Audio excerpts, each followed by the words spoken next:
Serial blast से दहला Lebanon,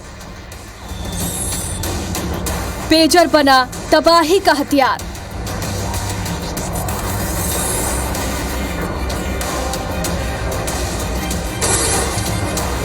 क्या खतरनाक है इंटरनेट बेस्ड गैजेट्स? कितने सुरक्षित है कम्युनिकेशन डिवाइस?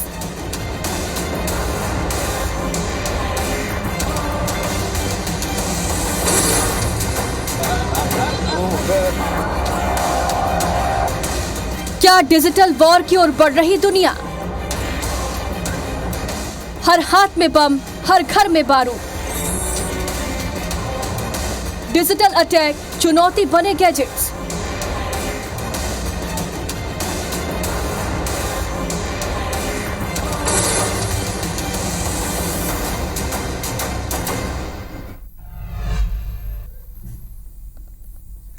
नमस्कार, बहुत स्वागत है आप सभी का। मैं हूं आपके साथ आकांक्षा पांडे। तो लेबनान में आज सीरियल ब्लास्ट हुए, लोगों की जेब में रखे पेजर्स अचानक फटने लगे और हड़कंप मच गया। धमाकों की भयावह तस्वीरें सामने आई है जो इस वक्त आप अपने टीवी स्क्रीन पर देख रहे हैं। तो पेजर में विस्फोट के पीछे साजिश की आशंका जताई जा रही है। कहा जा रहा है कि हैकिंग के जरिए ये धमाके किए गए, लेकिन सवाल यही है कि क्या वाकई पेजर जैसे कम्युनिकेशन डिवाइस को हथियार बनाकर धमाके किए जा सकते हैं? अगर ये संभव है तो सवाल ये उठता है कि अब ऐसे में दूसरे इलेक्ट्रॉनिक गैजेट्स और कम्युनिकेशन डिवाइस कितने सुरक्षित हैं? हमारे मोबाइल, टीवी, कार से लेकर घर तक हमारे रोजमर्रा की जरूरतों में मोबाइल और इंटरनेट शामिल है। क्या इसके मायने ये हुए कि हर हाथ में हम बम लिए घूम रहे हैं और क्या हर घर में बारूद रखा है? तो ऐसे में सवाल यही कि क्या गैजेट्स अब बम बन गए हैं? ये आज का विषय है और चर्चा के लिए हमारे साथ कुछ खास एक्सपर्ट जुड़ेंगे, उनका परिचय आपसे कराएंगे। लेकिन आज एक बहुत बड़ा सवाल लेबनान से हमारे सामने उठ खड़ा हुआ है कि क्या गैजेट्स अब बम बन गए हैं? तस्वीरें हम आपको दिखा रहे हैं, ये डिजिटल अटैक की तस्वीरें आप देखिए। लेबनान की ये तस्वीरें हैं। माना जा रहा है कि इजराइल ने ये धमाका किया है। हिजबुल्लाह के जितने भी लड़ाके हैं वो पेजर्स का इस्तेमाल करते हैं ताकि उन्हें ट्रैक ना किया जा सके, ट्रेस ना किया जा सके। लेकिन देखिए किस तरह से उन्हें ट्रैक कर लिया गया, ट्रेस किया गया और सिलसिलेवार तरीके से एक घंटे में लेबनान दहल उठा। सिलसिलेवार तरीके से एक के बाद एक कई सीरियल ब्लास्ट हुए, पेजर्स के जरिए अटैक किया गया। 4000 से ज्यादा लोग घायल हुए हैं और अब तक 15 से ज्यादा लोगों की मौत हो चुकी है। आपको बता दें हिजबुल्लाह के जो कमांडोज हैं, जो लड़ाके हैं, वो पेजर का इस्तेमाल इसलिए करते हैं ताकि उन्हें ट्रैक ना किया जा सके। लेकिन अब ये सवाल उठ खड़ा हुआ है कि जब कम्युनिकेशन डिवाइस सेफ नहीं है तो जो मोबाइल, कैमरास, कंप्यूटर, लैपटॉप हम इस्तेमाल करते हैं, क्या अब यही गैजेट्स बम बन गए हैं? क्या हमारे हाथ में भी बारूद है? क्या हमारे हाथ में भी बम है? और आज का सवाल IBC 24 सबके सामने रख रहा है कि क्या इंटरनेट बेस्ड गैजेट्स खतरनाक हो चले हैं? क्या डिजिटल वॉर की तरफ दुनिया बढ़ रही है? हालांकि डिजिटल वॉर की तस्वीर पहले भी हमने देखी है, लेकिन क्या अब डिजिटल वॉर और भी खतरनाक होता जा रहा है? और डिजिटल अटैक से निपटने की क्या तैयारी है, ये भी बहुत बड़ा सवाल है। और कम्युनिकेशन डिवाइस हमारे कितने सुरक्षित हैं? ये तस्वीरें जो लेबनान में अटैक हुआ है वो यही पूछ रहा है। तो तस्वीरें हम आपको ये लेबनान की दिखा रहे हैं, लेकिन लेबनान में ये जो अटैक हुआ है इसने कई बड़े सवाल पूरी सभ्यता के सामने खड़े कर दिए हैं कि आखिर किस तरह से पेजर में बम लगा करके धमाके कराए गए हैं। लेबनान, सीरिया में जो धमाके हुए, 15 से ज्यादा लोगों की अब तक मौत हो चुकी है, 4000 से ज्यादा लोग घायल हैं। हिजबुल्लाह को निशाना बनाया गया है और इसके साथ ये भी जानकारी मिली है कि ईरानी राजदूत की आंख खराब हो गई है। बाजार, अस्पताल, शॉपिंग मॉल, सड़क, जो भी जहां भी पेजर इस्तेमाल कर रहा था, एक एक कर आप देखिए किस तरह से अचानक फटने लगते हैं। किसी को भी समझ नहीं आया कि आखिर ये हुआ क्या है। सीरियल ब्लास्ट से लेबनान दहल उठा।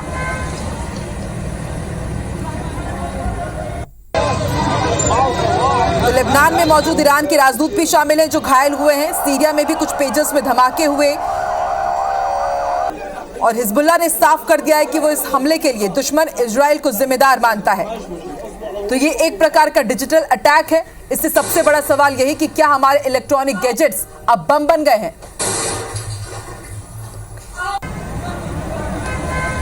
तो जैसा कि हमने बताया कि आज ये जो बहुत सीरियस डिस्कशन हम करने जा रहे हैं, क्योंकि इलेक्ट्रॉनिक डिवाइस पर हमारी बहुत डिपेंडेंसी हो गई है और इसलिए ये जो डिपेंडेंसी है क्या खतरनाक भी साबित होगी फ्यूचर में। ओपी व्यास जी हमारे साथ जुड़ रहे हैं। आईआईटी के डीन है ऑफ टेक्नोलॉजी डेवलपमेंट की। बहुत बहुत स्वागत है ओपी व्यास जी। और हमारे साथ डॉक्टर अजय सिंह जी भी मौजूद हैं और ये असिस्टेंट प्रोफेसर हैं इलेक्ट्रॉनिक्स एंड कम्युनिकेशन के। अब से थोड़ी देर में हमारे साथ साइबर एक्सपर्ट भी जुड़ेंगे। सबसे पहला सवाल मैं ओपी जी आपसे ही करती हूँ कि जरा समझाइए, जो आज लेबनान में हमने देखा कि किस तरह से बैक टू बैक कई धमाके हुए, पेजर जिसके बारे में कहा जाता है कि उसे कोई भी ट्रेस नहीं कर सकता है, लेकिन ये खतरनाक अटैक हुआ, कैसे हुआ? दर्शक जनता भी ये समझना चाहती है सर। नमस्कार। आज का सीरियल अटैक एक बहुत बड़ी खतरनाक संभावना की तरफ इशारा करता है और यह दिखाता है कि हमारी जब भी टेक्नोलॉजी के लिए डिप्लॉयमेंट की स्थिति आती है, हम कभी भी उसके सिक्योरिटी के पक्ष को नज़रअंदाज कर देते हैं। पहली बार टेक्नोलॉजी जब कभी आई, हमने उसके उपयोग को तो देखा, लेकिन उसके पीछे साइबर अटैक की संभावनाओं को नहीं देखा। इस बात के लिए इजराइल की दाद देनी होगी कि उसने जिस प्रकार के टेक्नोलॉजी इनोवेशन किए वह अपने आप में बहुत ही सराहनीय है। हालांकि किसी प्रकार का विध्वंस किसी रूप में भी प्रशंसनीय नहीं हो सकता है, लेकिन पेजर जैसी टेक्नोलॉजी को अटैक करने के लिए 3 प्रमुख वजह उनको बनानी पड़ी होगी। पहला तो ये है कि फिजिकल टेम्परिंग की संभावना से इनकार नहीं किया जा सकता।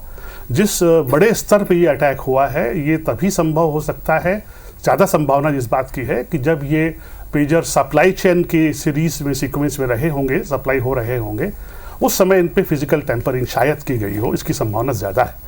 दूसरी संभावना जब हम कहते हैं इसको electromagnetic pulse attack, EMP attack कहते हैं, जिसमें कि एक बड़े एरिया में जितनी भी कम्युनिकेशन डिवाइसेस हैं उनको हम ओवरलोड करके सर्किटरी को हम कंट्रोल में ले लेते हैं और उसको उसमें लगी हुई बैटरी के थ्रू हम ब्लास्ट कराते हैं। ये दोनों ही संभावना सबसे बड़ी लगती है। हालांकि इसके बाद संभावना और भी हो सकती हैं, पर ये इस बात को स्पष्ट रूप से इंगित करता है कि कम्युनिकेशन डिवाइसेस के मामलों में हमें भी एक भारत देश के रूप में बहुत सचेत और सुरक्षित होने की ज़रूरत है। ठीक है, डॉक्टर अजय सिंह भी हमारे साथ जुड़े हुए हैं। डॉक्टर अजय, आज जिस तरह की हमने तस्वीर देखी है तो सबसे बड़ा सवाल यही उठ खड़ा हुआ कि आखिर ये ब्लास्ट कैसे संभव है, लेकिन दूसरा बड़ा सवाल ये भी कि जो कम्युनिकेशन डिवाइस हम यूज कर रहे हैं, हालांकि भारत में पेजर उतना इस्तेमाल नहीं होता है, हम मोबाइल यूज कर रहे हैं और इंटरनेट बेस्ड दूसरे कम्युनिकेशन डिवाइस यूज कर रहे हैं, वो कितने सुरक्षित हैं? एक्चुअली अगर डिवाइस खाली डिवाइस के तो there is some thermal, that is your lithium ion batteries. They have exploding capabilities.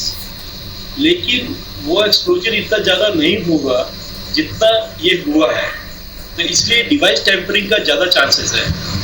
Otherwise, it is possible with a normal device also. If we can overheat the battery, and battery is lithium ion, so it can explode. But the damage won't be that much. जो अभी हुई है।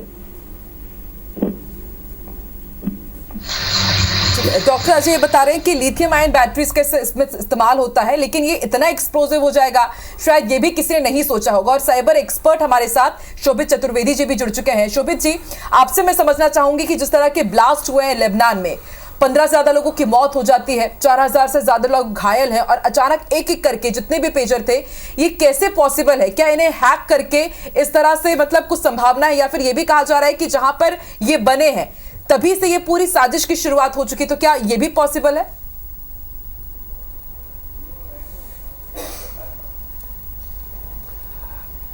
देखिए, actual pager जो काम करते हैं ये सिग्नल्स पे काम करते हैं, VHF, इसमें बटन्स बहुत कम होते हैं और ये सिर्फ कुछ शॉर्ट मैसेजेस के लिए होते हैं।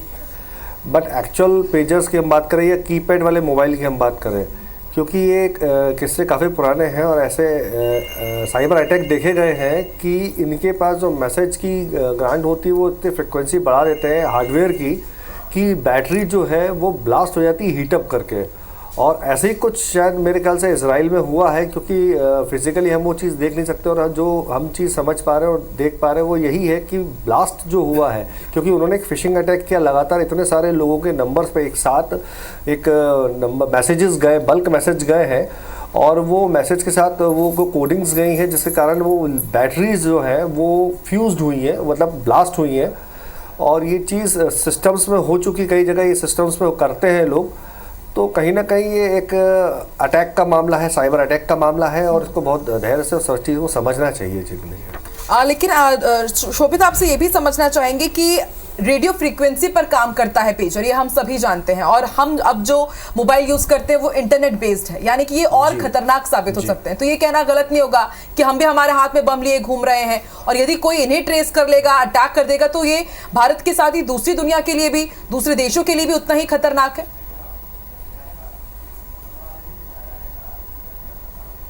जी बिल्कुल, आप देखें कि जो कीपैड मोबाइल है, आप देखें कुछ टाइम पहले चाइनीज़ मोबाइल थे वो ब्लास्ट हो रहे थे ओवर हीटिंग से, ओवर चार्जिंग से। तो कहीं ना कहीं अगर कोई ऐसा, क्योंकि अब तो इंटरनेट है, क्योंकि वो रेडियो फ्रिक्वेंसी जिसे हम कहते हैं RHS पे चलते थे रेडियो फ्रिक्वेंसीज पे, पर ये हम जो चल रहे हैं ये भी एक्चुअली फ्रिक्वेंसीज पे ही चल रहे हैं। लेकिन 5G 3G जो हमारे जो चीज़ हम जिसे बोलते हैं स्पेक्ट्रम का एक लाइसेंस वर्जन होता है कि किस पे वो चल रहा है। इतना टेक्निकली हम ना जाकर अगर हम बात करें कि आपका जो मोबाइल है वो एक्चुअली एक बॉम्ब ही है, अगर उसकी कोडिंग्स अगर कर दी जाए ऐसी, अगर कोई ऐसा अटैक किया जाए तो आपका मोबाइल भी फट सकता है, और ये कहीं ना कहीं एक हादसा होने की संभावना है। ठीक है डॉक्टर व्यास, आपसे समझना चाहेंगे कि पेजर के बारे में यही कहा जाता है कि उसमें ना GPS होता है, ना IP एड्रेस होता है, कि इसे मोबाइल फोन की तरह ट्रेस नहीं किया जा सकता, लेकिन जिस प्रकार से इजराइल के ऊपर हालांकि अभी आशंका जताई जा रही है, और तो ये कैसे पॉसिबल है, कैसे उन्हें ट्रेस किया गया होगा? देखिए, ये समझना बहुत ज़रूरी है कि पेजर जिस टेक्नोलॉजी में काम करता है उसमें 20 साल पहले एडहॉक नेटवर्क की एक टेक्नोलॉजी आई थी, जिसका पर्पज़ यही था कि किसी अर्थक्वेक जैसी जगह पे जहाँ कम्युनिकेशन इंफ्रास्ट्रक्चर ही ना हो, या वारफेयर जैसी स्थिति में जहाँ कम्युनिकेशन तो हो पर सुरक्षित ना हो, इन जगहों पे ऐसे कम्युनिकेशन डिवाइसेस बनाए जाएं जिनकी कैपेबिलिटी तो कम हो लेकिन वो इंस्टेंटली काम कर सकें और एक इमरजेंसी में हमको कम्युनिकेशन एक्सचेंज करने की सुविधा दे सकें। पेजर की डिवाइसेस बहुत ज़्यादा उपयोगी कॉमर्शियली नहीं थी, लेकिन इन जगहों पे इन पर्पसेस के लिए इसका उपयोग बना हुआ था। रेडियो फ्रिक्वेंसी पे रहती हैं तो उनको अपना कोई अलग से सेंट्रल इंफ्रास्ट्रक्चर नहीं चाहिए होता है, वो एक दूसरे के साथ में डायरेक्ट कम्युनिकेशन कर सकते हैं। और इन केसेस में ये भी ज़रूरी हो जाता है ध्यान देना कि जो हम बहुत समय से देखते आ रहे हैं कि इंफॉर्मेशन टेक्नोलॉजी में हर एक देश की जो डिपेंडेंस है एक दूसरे देश पे बनी हुई है। बेसिक डिवाइसेस, बेसिक जो सर्किटरीज हैं, बेसिक जो इलेक्ट्रॉनिक गैजेट्स हैं वो बाहर से आ रहे हैं, कई बार हम लोग असेंबली कर रहे होते हैं। तो फिर से मैं याद दिलाना चाहूँगा कि हमारा जो स्वदेशी मेड इन इंडिया प्रोजेक्ट है वो बहुत हद तक इस बात के लिए भी इशारा करता है कि आपकी डिपेंडेंस इन पेजर डिवाइसेस जैसी चीज़ों पे कभी भी बाहर के देशों पे नहीं होनी चाहिए। अभी भी हुआ जो है यही हुआ है। लेबनान ने खुद तो पेजर डिवाइसेस बनाए नहीं थे, तो कहीं ना कहीं से बन के ही आए थे, मैन्युफैक्चर हुए थे, सप्लाई चेन के थ्रू आए थे, और इसकी जो इंटेंसिटी है वो साफ दिखा रही है कि ये कोई ओवरहीट होके बैटरी के थ्रू किया गया एक्सप्लोजन नहीं लग रहा है। इसमें और भी दूसरे 2 या 3 टेक्नोलॉजी का मर्जर हुआ है। और इजराइल पे इशारा किया जा रहा है तो बहुत आश्चर्य नहीं, क्योंकि इजराइल बहुत समय से टेक्नोलॉजी कैपेबिलिटी में भी आगे है और उसने अपना स्टार्टअप इनोवेशन सिस्टम डॉक्टर व्यास, और 1960 में एक बार वो पहले भी इस तरह का हमला कर चुका है और उस वक्त भी इसी तरह का खूनी खेल हमने देखा था। डॉक्टर अजय, मैं आपसे समझना चाहूंगी कि अभी सब मोबाइल का इस्तेमाल कर रहे हैं, हम लैपटॉप का इस्तेमाल करते हैं, कंप्यूटर्स का इस्तेमाल करते हैं, इंटरनेट बेस्ड ये पूरे सिस्टम होते हैं, तो ऐसे में ये समझा जाए कि कितना खतरनाक इसे माना जाएगा, हमारे इलेक्ट्रॉनिक डिवाइस कितने खतरनाक है और इससे कैसे बचा जा सकता है कि इस तरह का ट्रेस ना हो? क्योंकि मेड इन इंडिया, यदि जैसे कि डॉक्टर व्यास ने बताया कि मेड इन इंडिया है फिर भी ठीक है, लेकिन ट्रेस करना तो उन्हें काफी आसान होता है क्योंकि हम उसमें सिम का भी इस्तेमाल कर रहे होते हैं। एक्चुअली अगर हम बैटरी ब्लास्ट पे जाएं तो हर लिथियम आयन बैटरी के साथ एक बैटरी मैनेजमेंट सिस्टम होता है, और अनलेस अदरवाइज ये बैटरी मैनेजमेंट सिस्टम कोई पूरी तरह से कॉम्प्रोमाइज ना कर ले, उसके अलावा और कोई तरीका नहीं है बैटरी को ओवरहीट करने का, या वो फेलियर हो जाए या फुली कॉम्प्रोमाइज हो बैटरी मैनेजमेंट सिस्टम, तभी लिथियम आयन बैटरी ओवरचार्ज होगी। ओवरचार्ज होने के बाद उसमें गैस प्रोडक्शन होगी and then there will be a blast, but it's a very slow process. But अगर हमारा डिवाइसेस हम खुद बना रहे हैं, जैसे व्यास सर ने बोला कि मेड इन इंडिया अगर हमारे अपने डिवाइसेस हैं, हमारी अपनी टेक्नोलॉजी है, तो we can give all this जिसको हम बोलेंगे safety features into it which can make them safer. क्योंकि जो बैटरी, कोई भी बैटरी आज के दिन में है, battery is actually explodable, most of the batteries are explodable wherever we want it to be charge, and specially if you want a battery, अगर आप बैटरी को बहुत जल्दी चार्ज करना चाहते हैं, you make it more explosive.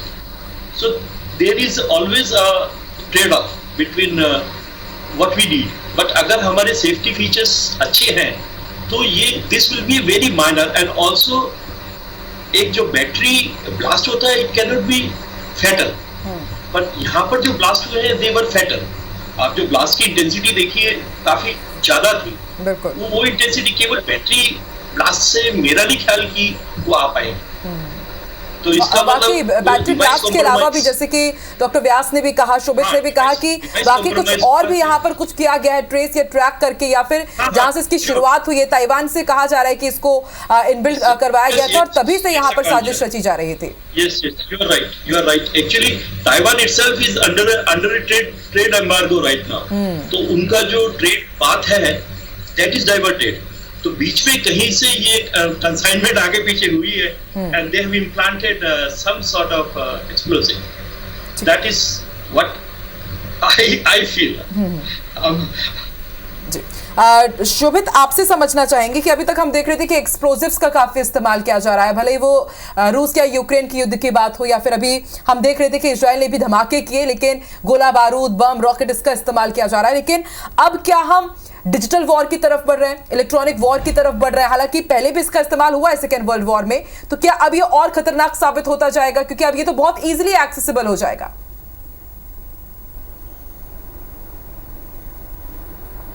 देखिए, जहाँ तक है कि साइबर वार जो है ये एक ऐसा वार है जिसमें आपकी जो आपकी देश की आपकी चीज़ों को नेस्तनाबूद कर दिया जाता है। छोटी छोटी चीज़ें जैसे गैस पाइपलाइन आपकी कंप्यूटिंग डिवाइस पे जैसे ऑनलाइन चल रही है, पानी सप्लाई ऑनलाइन चल रहा है, आपके कई ट्रैफिक सिग्नल्स हैं और कहीं ना कहीं आपके देश की हर एक चीज़ आज सिस्टमाइज है। रेलवे टिकट्स हैं, ट्रैफिक अपने एयरपोर्ट के टिकट्स हैं, और ऐसे करके अब देखा जाए तो कहीं ना कहीं देश को बहुत ज़्यादा परेशान करने में डाल लेके, और दूसरा कि वो अपना मैनुअल वार करे तो वो ऐसे वार करेंगे जिसमें आसानी से मतलब पैसे का नुकसान होगा। इसमें कहीं ना कहीं पैसे का नुकसान हो रहा है और कहीं ना कहीं व्यक्तिगत रूप से अगर देखा जाए तो देश को बहुत ज़्यादा नुकसान होगा, क्योंकि स्कूल बंद, कॉलेज बंद, आपके शेयर मार्केट बंद, आपके बैंकिंग में प्रॉब्लम आ रही है, आपके सर्वर डाउन हो गए, आपके मोबाइल नेटवर्क काम नहीं कर रहे हैं, पानी सप्लाई नहीं हो रहा है, ट्रैफिक सिग्नल जाम हो रहे हैं। तो अगर ये सब चीज़ें हो रही है तो देश इंटरनल लेवल पर इतना ज़्यादा बिजी हो जाएगा कि बाहर से जो हमला हो रहा है वो आज चीज़ बहुत मुश्किल हो जाएगी, मतलब बहुत मुश्किल है संभालना। तो इसलिए सबसे मेन जरूरी है कि साइबर वारफेयर जो है, जो कि विंग है हमारे हर आर्मी की, और उस पर ध्यान देना पड़ेगा और एक इंटरनेशनल कानून लाना पड़ेगा। और स्टेट में हम बात करें भारत की भी, तो भारत को भी अपने हर स्टेट की साइबर पुलिस अलग अलग ना बना के इसको एक ही पुलिसिंग में लाके इस चीज़ों को करना पड़ेगा। जैसे NIA है, जैसे CBI है, ऐसे ही साइबर पुलिसिंग को भी पूरा एक कंट्री वाइज एक ही करके इसके एक ही लॉ बना के अलग अलग स्टेट को हटा के एक ही चीज़ जैसा करना पड़ेगा, क्योंकि ये बहुत फास्टेस्ट बढ़ता हुआ एक तो क्राइम है।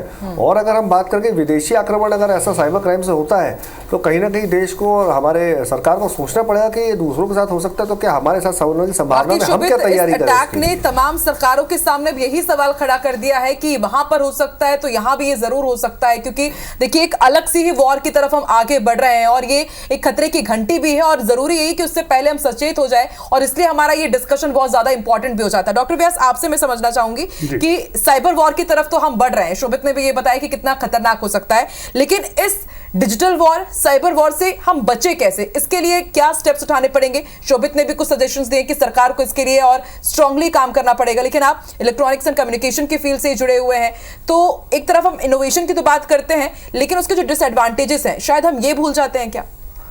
जी बिल्कुल, आपका कहना सही है कि बहुत समय से हमने ऑटोमेशन पे तो बहुत ज़्यादा ध्यान दिया, लेकिन ऑटोमेशन के साथ साथ जो साइबर रिस्क साथ में चले आ रहे हैं उन पे ध्यान किसी का गया नहीं था। लेकिन आप निश्चिंत रहें, भारत सरकार काफ़ी हद तक सक्रिय है और उन्होंने इसके लिए special forces, special centres, special research unit बना रखी हैं। ज़्यादा खुलासा करना टेलीविज़न पे ठीक नहीं होगा, लेकिन आपको मैं बता दूं कि एक साइबर डिफेंस मैकेनिज्म के लिए government of India, research institutions और मिलिट्री कमांडमेंट सब मिल के काम कर रहे हैं। अब संभावना इस बात की होती है कि जैसे हमने अभी आपको बताया कि हमारे मोस्टली गैजेट्स बाहर से आते हैं, और अभी भी ये हो रहा है कि जो हमारे क्रिटिकल इंफ्रास्ट्रक्चर हैं शहर के, जैसे हम कहें एनर्जी इंफ्रास्ट्रक्चर, इनको हम क्रिटिकल इंफ्रास्ट्रक्चर कहते हैं, अगर इन पर किसी प्रकार का अटैक हो गया तो इससे जुड़ी हुई कई सारी डिपेंडेंट चीज़ों पे उसका असर होना लाजमी है। इसीलिए इनके प्रोटेक्शन के लिए स्पेशल मैकेनिज्म बनाए जा रहे हैं, जिसको हम कहते हैं cyber security of critical infrastructure. Energy उसमें से एक है, टेलीफोन नेटवर्क उसमें से एक है, हमारा जो आप कल्पना कर सकते हैं कि न्यूक्लियर कमांड्स जहाँ पर चल रही होंगी, they all are also controlled through internet, also control through computer related gadgets. तो इस पर काफ़ी कोशिशें, काफ़ी काम हो रहे हैं, लेकिन काफ़ी काम होना बाकी भी है।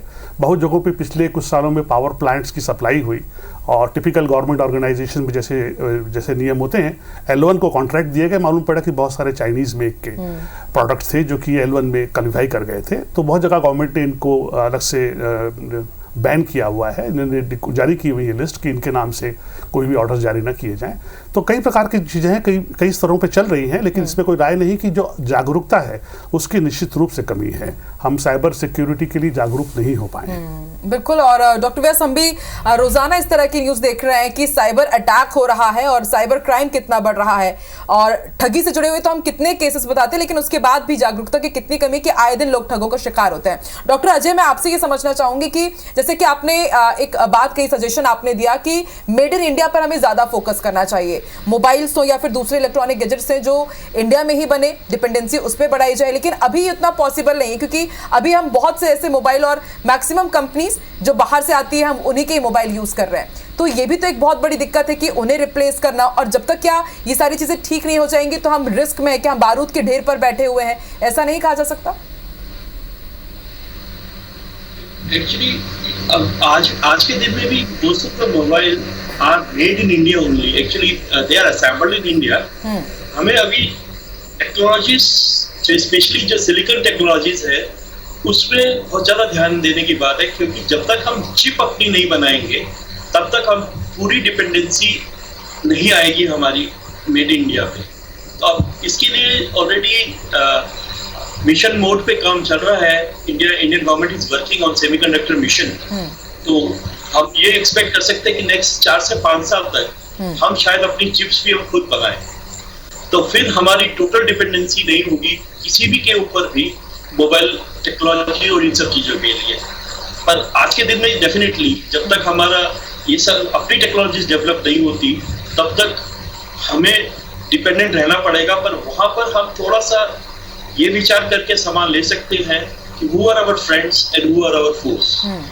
सो जो फ्रेंड्स हैं हम उन पे डिपेंडेंसी रख सकते हैं, and we can eliminate force from the market. That would be the only solution right now. ठीक है शोभित, आपसे भी मैं क्लोजिंग और एक्सपर्ट कमेंट चाहूंगी कि डिजिटल अटैक से आपको क्या लगता है, क्योंकि आप साइबर एक्सपर्ट हैं, साइबर क्राइम को आप और नजदीक से दे रहे हैं, तो किस तरह से इससे निपटा जा सकता है?